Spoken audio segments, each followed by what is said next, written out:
When a country is at war and winning that war is critical, in times of crisis, retired generals are called back to come and fight. What skills are you looking for as an entrepreneur? What skills are you looking for? This government came and has messed the whole cash waterfall mechanism out because they're interested in importing crude oil because somebody makes a margin on crude oil imports. You have said, we've talked a bit about why this is, Ghana's heading in the wrong direction and needs to be rescued. I wonder if you could tell us why you think it should be you.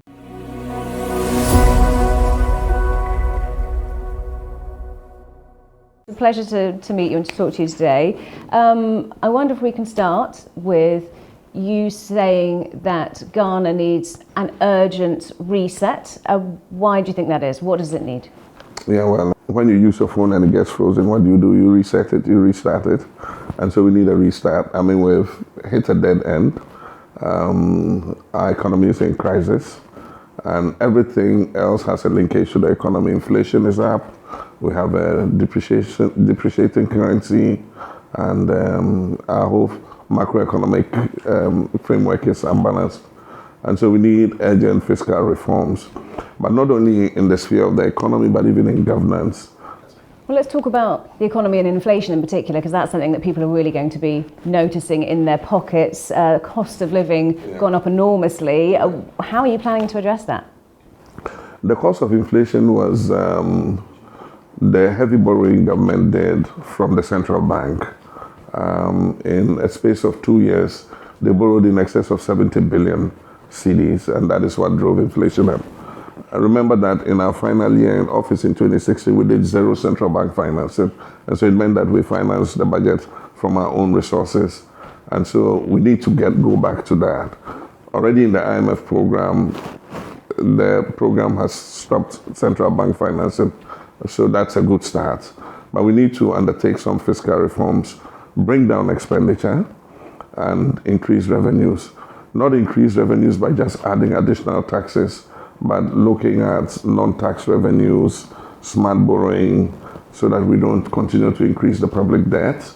And so we can set up debt escrows, do BOTs for infrastructure. I think that a combination of all that would make things much better. So how are you going to increase revenues? How is Ghana going to grow while reducing this debt burden? Well, one thing everybody says is extend the tax net to cover more people. And I think that it is possible to do that. There's a whole huge informal sector that is paying no taxes.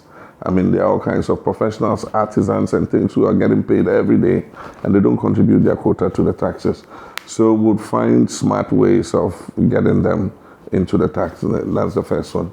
And then the second one is to cut government expenditure. I mean, at a point, this government had 125 ministers, and I mean, that clearly is excessive. Even now, they have 87 ministers. And so we have promised that we're going to cut that down to 60 ministers. We're going to cut down the number of political appointees. I mean, when you do that, you're cutting down the number of houses you have to provide for these appointees. You're cutting down the number of vehicles you have to buy for them. You're cutting down the amount of fuel they have to use. You're cutting down the electricity and utility bills that you normally provide for such people.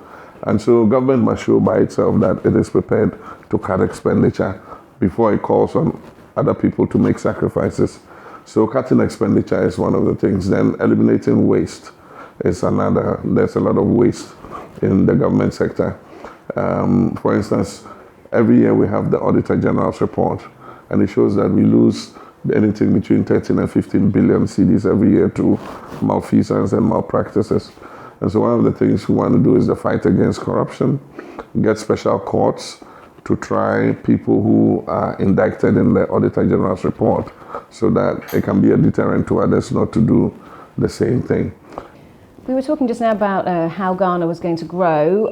What about the energy infrastructure, the energy situation here? That's been problematic, hasn't it? What are you planning to do to try and work on that? Now, the energy sector debt this government has piled alone is almost $2 billion. And so if you can imagine that you're taking a bailout for 3 years of 3 billion, and already you've piled a debt of 2 billion.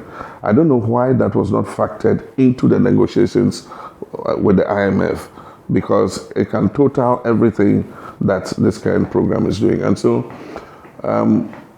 when we win and we sit with the IMF, we're going to discuss all this. But what we need to do very quickly is to work on the distribution end. That is the Electricity Company of Ghana. They are incurring 32% technical and commercial losses. I don't know any electricity company that can survive with 32% losses. I mean, and 2 years ago they incurred a debt of they made a loss of 10 billion. Last year, I think they made a loss of about 6 billion. It cannot continue. It has to stop. And so one, we have to privatize the distribution and bring some private sector efficiency into the distribution end. It was being done under the Millennium Challenge Compact, but this government came and messed it up because of issues to do with corruption. The president's family were arguing with the shareholders on how to, distribute the shares, and it became a scandal, and America withdrew the $190 million. And so we're going to see if we can work with the U.S. to restore that money so that we can bring in private sector participation in that end. But aside from that, even with the current revenues that are collected, we want to see that they are handled more transparently, because before we left office, we set up what we call a cash waterfall mechanism. And so all the monies that ECG collects, is distributed according to certain proportions to all the independent power producers.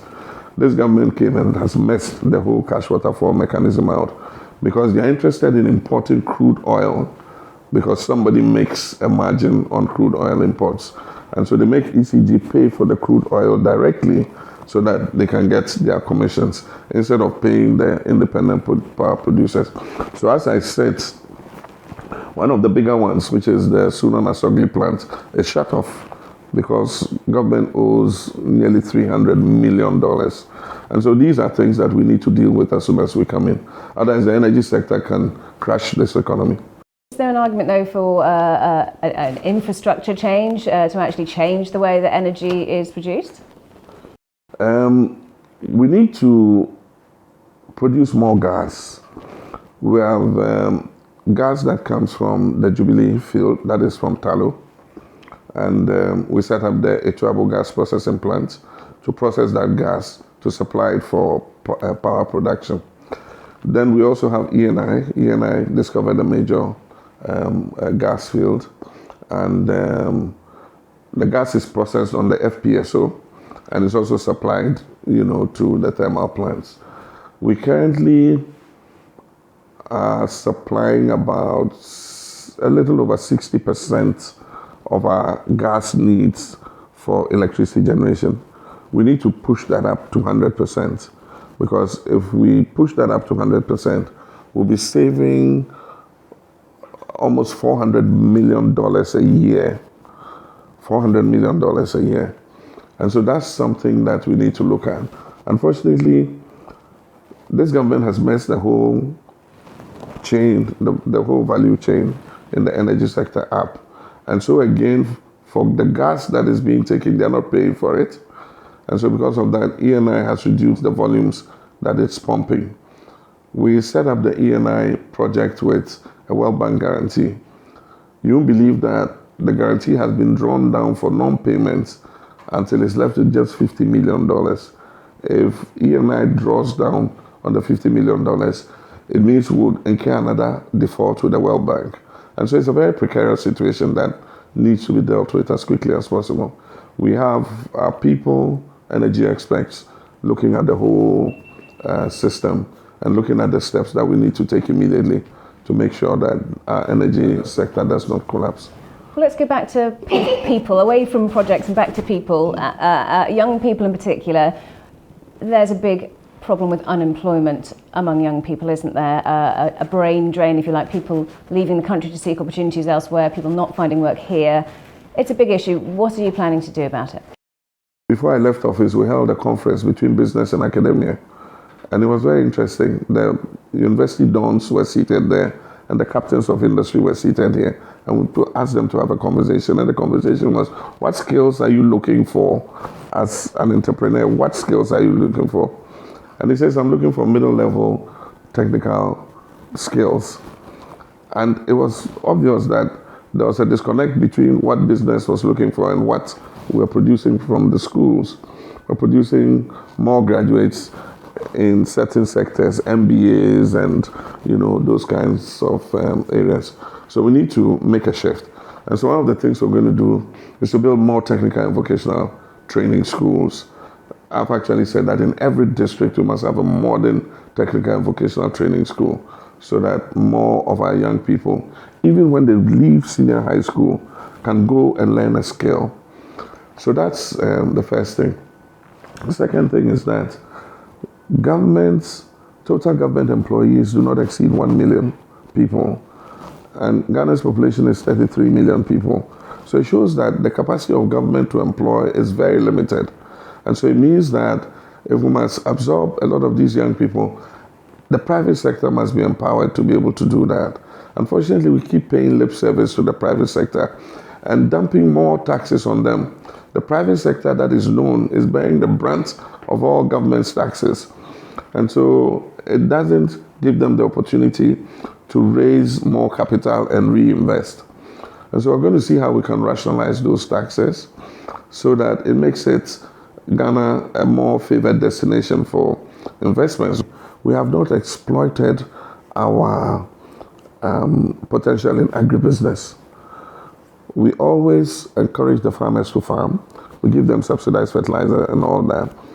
Once they harvest, the farmer is left to himself. There's nobody to buy the product and add value to it. And so we're going to change the orientation of the Ministry of Agriculture.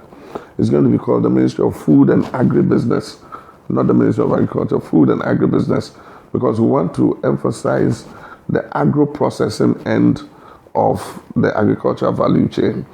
And so people will be encouraged to set up factories to buy the excess cassava that we have, produce cassava starch, cassava flour, to buy maize and produce maize flour, to buy soya bean and maize to produce feed for chickens and animals and all that. And so that's an area we're going to look at.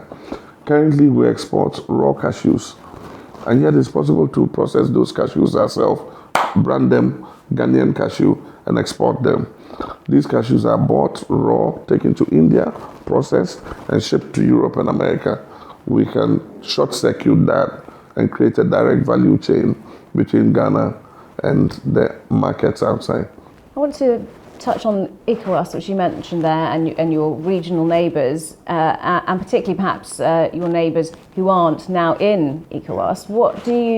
How do you see Ghana's relationship with them going forward? I was ECOWAS chairman when we had the problem in Burkina Faso, when President Blaise Compaoré tried to have a third term, extend his term in office, and then there was an uprising, and then there was a coup d'etat. We handled it differently from the way the recent ones were handled. You always give a threat of sanctions, but you don't really impose sanctions. And so I think that we should adopt that strategy of courting them, bringing them back, sharing intelligence with them in terms of the fight against terrorism, assisting them. The ultimate might even to have a multinational joint task force to be able to, fight this Islamic jihadists. We've done it before. We haven't talked much about you personally. Of course, you have been president before. Probably fair to say nobody could be president without coming in for some criticism. You did face some, particularly over your leadership style. What would you do differently, if anything?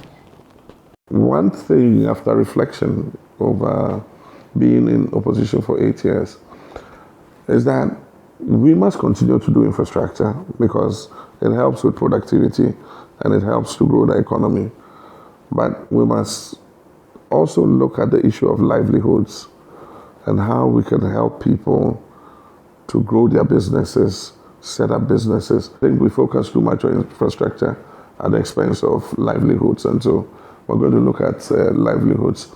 One is our program to empower women's businesses.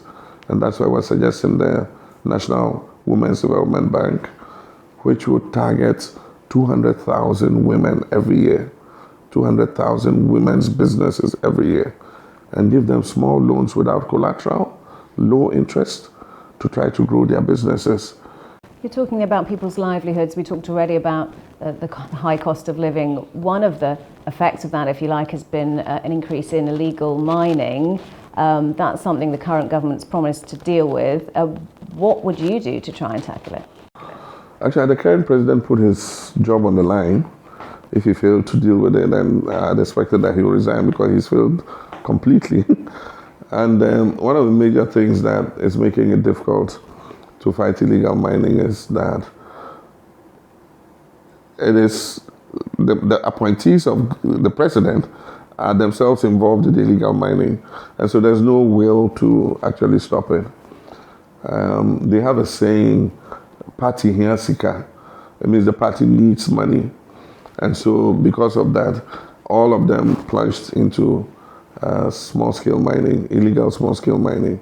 And so their district chief executives, their party executives, all of them are into it. And so there's no political will. You have said, we've talked a bit about why this is, Ghana's heading in the wrong direction and needs to be rescued. I wonder if you could tell us why you think it should be you. When a country is at war, and winning that war is critical, in times of crisis, retired generals are called back to come and fight. And so this is the time for retired generals. I'd have loved to stay in retirement, but I mean, in Ghana, I am arguably the most experienced person when it comes to all level of politics. I've served in every capacity up to the presidency, and I'm a very practical person. I think that the nation is in a crisis, and I have benefited from my nation. It's made me who I am, and if the time comes to give back, then there's no reason why I should shy away. I believe I can make the right selection of people, and with the experience that I had governing this country, I think there's some things that we can do that will turn things around as quickly as possible. Aside from that, I have young children growing up, and I owe it to them as a duty that we make our country better so that they can have a brighter future. And it's not only for my kids, but for all Ghanaian children growing up. I think that we owe them a duty to make things better. And so that's why I'm offering myself. And I do think that I'm going to give it my best shot. I'm going to give it my all. My purpose for going back into office is to establish a legacy. And once I do that, to hand over to the next generation and go to my farm.